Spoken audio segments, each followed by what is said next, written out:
সরকার মাত্র 4 মাস হয়েছে আসছে। তাই আমি এইটুকু ক্লিয়ার করব, কেউ সরকারের বিরুদ্ধে না। অ্যান্ড আরেকটা কথা বলা হচ্ছে যে অটো পাস, আমরা এটারও বিরুদ্ধে। আমরা কোনো স্টুডেন্ট অটো পাসের বিরুদ্ধে না, আমরা কেউ অটো পাস চাই না। আমরা এখন যে দাবিতে আসছি, আমরা চাই যে শিক্ষামন্ত্রী আমাদের দাবিগুলো যথাযথভাবে মেনে নেয়। আমাদের দাবি হয়েছে যে পদত্যাগ, এই পদত্যাগের পাশাপাশি যে আমাদের যে 3 দফা দাবি রয়েছে, উনি আমাদের দাবিগুলো মেনে নেয়। আমাদের প্রথম দাবিটা হচ্ছে যে সিকিউ অ্যান্ড এমসিকিউ মিলে একসাথে পাস।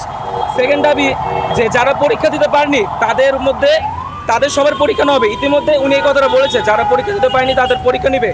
অ্যান্ড থার্ড দাবি যেটা ছিল যে পদার্থবিজ্ঞানে সায়েন্সের ফিজিক্স এক্সাম, তো উনি বলেছে যে যে দুটো কোশ্চেন ভুল হয়েছে সেই দুটো কোশ্চেনের পূর্ণ মার্ক দেওয়া হবে। এখন আমাদের কোশ্চেন হচ্ছে এটা কাদের পূর্ণ মার্ক দেওয়া হবে? যারা অবশ্যই টাচ করেছে।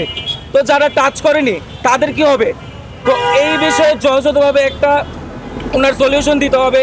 এবং গতকাল যাদের অ্যাকাউন্টিং পরীক্ষা হয়েছে সেখানে দেখা গেছে এই 6 এবং 7 নম্বর কোশ্চেনটা এই আমাদের এই অনার্স ফোর্থ ইয়ার থেকে এসেছে। আমরা এইচএসসি শিক্ষার্থী, তো আমরা অনার্সের কোশ্চেন প্যাটার্নে কীভাবে পরীক্ষা দিব? তো তার এই বিষয়গুলো জিনিসটা দেখতে হবে। এবং উনি আমাদের বাবার সমতুল্য, তো ওনার এই জিনিসটা দেখতে হবে। উনি যে একটা সিগমা টাইপে আছে এখনও, এই সিগমা টাইপ থেকে বের হয়ে আসতে হবে। উনি শিক্ষার্থীদের পাশে দাঁড়াতে হবে।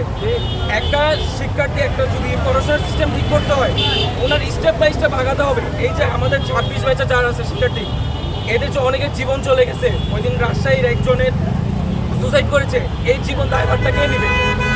উনি অবশ্যই সুসাইড করেছে মেন্টাল প্রেশার না বেড়ে, তো অবশ্যই ওনার এই দায়ভারগুলো নিতে হবে। ওই দিন আমাদের একজন কেন্দ্রের পরীক্ষায় 13 তারিখ জলবদ্ধতায় 10 মিনিট লেট হয়েছে, পরীক্ষা দিতে গিয়েছে, ওনাকে পরীক্ষা কেন্দ্রে ঢুকতে দেয়নি। কেন? আমাদের কোশ্চেনটা কেন দেওয়া হবে না?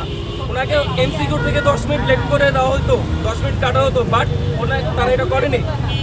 তাই ওনার শিক্ষা ব্যবস্থা ঠিক করতে হবে, ওনাদের কোশ্চেন প্যাটার্নটা ঠিক করতে হবে। আমরা কেউ বলতেছি না কোশ্চেন অনেক সহজ, কোশ্চেন অনেক কঠিন। কোশ্চেনটা স্ট্যান্ডার্ড করুক। আমরা শিক্ষার্থী যারা আমরা যেন কোশ্চেনের অ্যান্সার করতে পারি, উনি সেভাবে কোশ্চেনটা করুক। এবং আমরা চাই উনি এজ এ শিক্ষামন্ত্রী আমাদের পাশে দাঁড়াক, আমাদের দাবিগুলো শুনুক। অ্যান্ড এখানে কিছু শিক্ষার্থীরা আছে যে যারা নানানভাবে ইন্ডিভিজুয়ালভাবে ব্রিফিং দিচ্ছে। তাই যারা ইন্ডিভিজুয়ালভাবে ব্রিফিং দিচ্ছে, যারা অটো পাস চায় বা সরকারি প্রদান চায়, আমরা এখান থেকে একদমই সহমত না এবং এর দায়ভার আমরা নিব না। আর আমাদের আজকের কর্মসূচি আমরা এখানে স্থগিত করতেছি, যেহেতু জলাবদ্ধতা, অনেকের পরীক্ষা হচ্ছে। তাই আমরা চাই না আমাদের জন্য সাধারণ জনগণের কোনো ভোগান্তি সৃষ্টি হোক। তা আমাদের বক্তব্যটা এখানে শেষ। আর লাস্ট শিক্ষামন্ত্রীকে আমরা একটা রিকোয়েস্ট করবো, আপনি আমাদের স্টুডেন্টের পাশে দাঁড়ান এবং আমাদের দাবিগুলো যথাযথভাবে আপনি মেনে নেন। আমি প্রথমে আপনাকে বলছি এখানে থার্ড পার্টি ঢুকে গেছে। এখানে ভেঙে বলতে গেলে এখানে অনেকে রাজনীতি ঢুকাচ্ছে। আমরা কেউ রাজনীতির পক্ষে না, আমরা সাধারণ স্টুডেন্ট, আমরা 26 বছর শিক্ষার্থী, আমরা কোনো সরকারের বিপক্ষে না। এবং এখানে যারা রাজনীতি ঢুকছে আমরা রাজনীতির পক্ষে না, আমরা জাস্ট আমাদের দাবির পক্ষে। আমাদের পক্ষ থেকে আমাদের যে ভোগান্তিগুলো হচ্ছে, আমরা যেভাবে সাফার করতেছি, আমরা এই সাফারগুলো থেকে একটা সলিউশন চাই, আমরা সার্ভাইভ করতে চাই।